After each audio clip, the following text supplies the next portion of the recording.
Ya, kan kalau nyembelih itu biasanya kan keluar dari sini Pak ya, dari tenggorok itu kotoran. Ya. Kemudian mendapatkan berat tubuh kosong. Ya, ini nanti yang lebih lagi adalah dagingnya lebih awet, ya, dan warnanya itu lebih bagus. Ya, jadi seperti itu. Itu penting, jangan sampai kemudian malah dikasih makan. Ya. Nah, kita kan harus paham ini sifat-sifat sapi. Ya. Ya. Jadi jangan sampai terjadi itu. Ya. Nah, persiapan yang lain untuk persiapan alat ya, Bapak ya. Alat-alatnya sudah lengkap semuanya. Pisaunya sudah punya semuanya. Mas Wahid nggak tahu ini ya? Ada di rumah sudah. Oh di rumah? Iya. Oh. Gini, saya mau tahu dulu. Saya mau tanya dulu, Bapak, ibu-ibu, terutama ibu-ibu ini, pernah nggak tanya sama bapak-bapak, Pak, iki daging kurban iki halal atau haram? Pernah nggak Bu? Belum. Ini yang mungkin jadikan tidak terpikir. Apa bisa haram daging kurban? Ya, ini saya nyembelih Pak Kiai loh, Pak Ustadz nyembelih loh. Oh nanti dulu. Yang saya Pak, ini yang paling penting di sini Pak. Siar kita siar halal ini. Ya. Daging kurban itu belum tentu halal Pak. Tadi sudah itu dibeli dari halal, iya. Bose, saya nyembelih sholat orang. Yang nyembelih lagi sholat ya.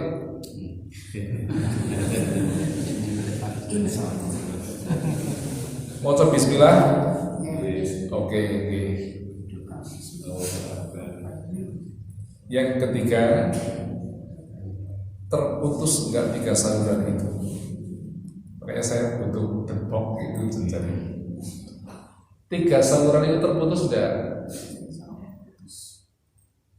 Pernah pastikan ya kan? Saya tiap tahunnya motong yang kambing.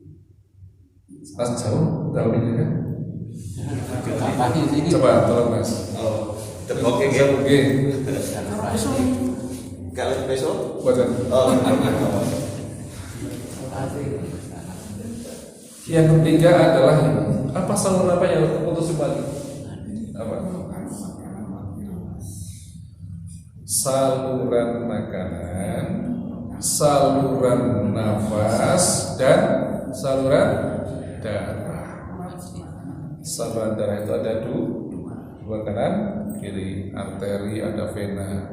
Ya. Kalau tidak terputus, ya nggak sah. Ya.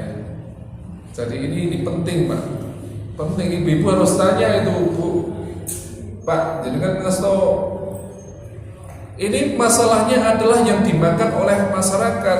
Kalau sampai itu tidak halal, dan yang lebih ngeri lagi yang terakhir adalah hurung mati wis dikeleti, belum mati sudah dipotong kakinya, dipotong ekornya. Apa kata Rasulullah? Bagian binatang yang apa? Bagian binatang hidup yang terpotong itu adalah bangkai. Apa Rasulullah ada? Banyak. Ya. Makanya ini Pak, tanggung jawab panitia itu luar biasa berat. Ya, tanggung jawab panitia itu berat karena apa?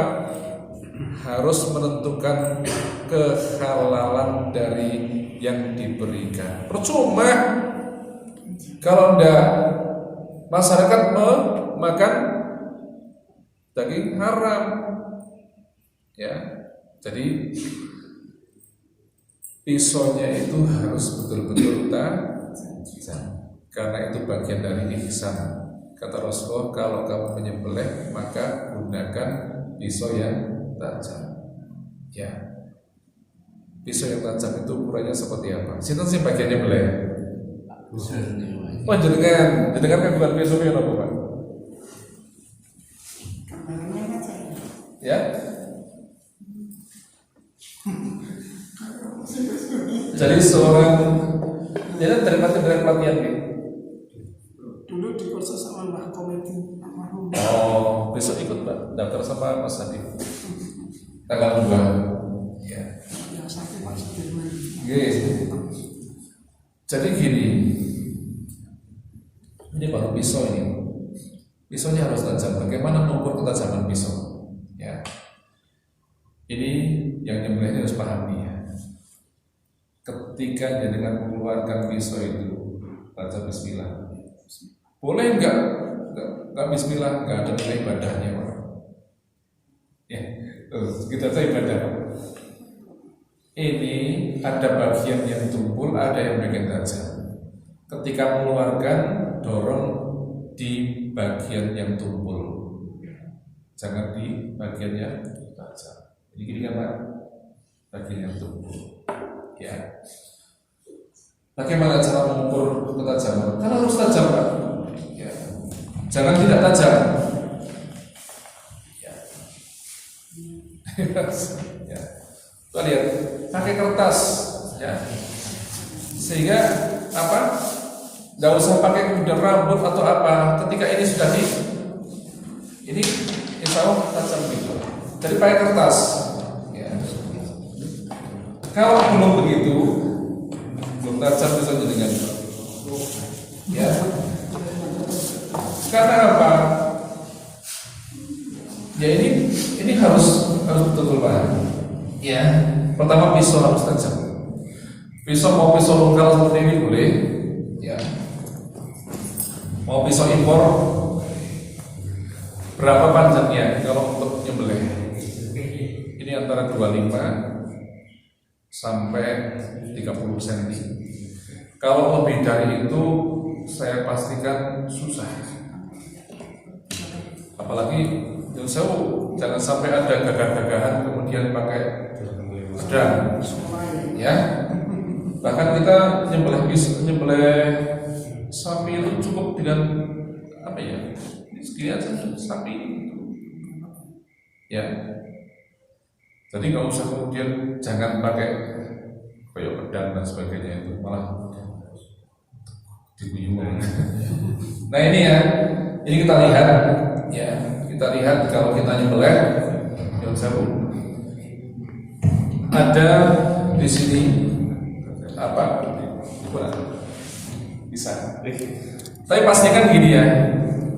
Kita ada dua model Pak, ada model dorong dan tarik. Ya, dorong itu bisa satu tangan, lihat di sini. Bisa dua tangan. Dua tangan jangan pernah di sini loh Pak. Tangan jangan pernah di sini, tapi di sini Pak. Tangan kiri. Ya, jadi ikut mendorong gini bukan di sini. Kalau kemudian terjadi melengsung, itu tangan bisa kena. Makanya seorang penyembelih itu disarankan menggunakan sarung tangan. Teman-teman. Jadi ini harus dipakai Pak. Ya. Bagaimana tajamnya pisau ini tidak masalah. Ya, ini tidak masalah. Ketika kita pakai ini, jadi harus pakai ini karena kejadian bisa meleset. Ya. Kemudian ini sedikit ya, ini. Kalau tarik, jadi perhatikan. Kalau saya sering tarik, ya. Tadi posisinya kan ini leher bulat gini. Ada tenggorok, kerongkongan, ada vena. Ya. Jadi di kanan kiri ini. Kalau kita hanya begini, apalagi kayak pakai pedang itu, garek-garek gini, dia tidak akan putus. Maka pastikan gini Pak, dari bawah gini. Jadi posisi ini sudah di sini. ini pangkalnya itu sudah di sini. Jadi ketika ditempelkan ini sudah sobek dulu, baru ditempelkan sudah sobek kemudian ditarik. Nah, gini. Ya. Jadi tidak ada kemudian itu tadi. Ya. Jadi usahakan nyembelih dengan cepat. Tidak ada kemudian di bulan baleni ekek-ekek, jangan. Saya nyembelih, jadi kan bawa paling tidak 2 pisau. Ketika terjadi sesuatu, pisau jatuh, langsung ambil yang satu. Ya, itu teknik-teknik nyembelih. Ya, saya kira jadi kan paling tidak 2 orang itu latihan. Itu kayak. Jadi kalau masih ada waktu jadi kan tak turun dulu. Ya. Minggu depan. Oke. Tadi itu sudah ada. Oke. Kita cukupkan dulu. Ya. Ini tadi tentang nyembelih. Nanti bagaimana ngecek supaya kita tahu ini sudah mati atau belum. Insyaallah. Terakhir dulu. Karena kalau kita astagfirullah wa atubu ilaik. Assalamualaikum warahmatullahi wabarakatuh. Waalaikumsalam.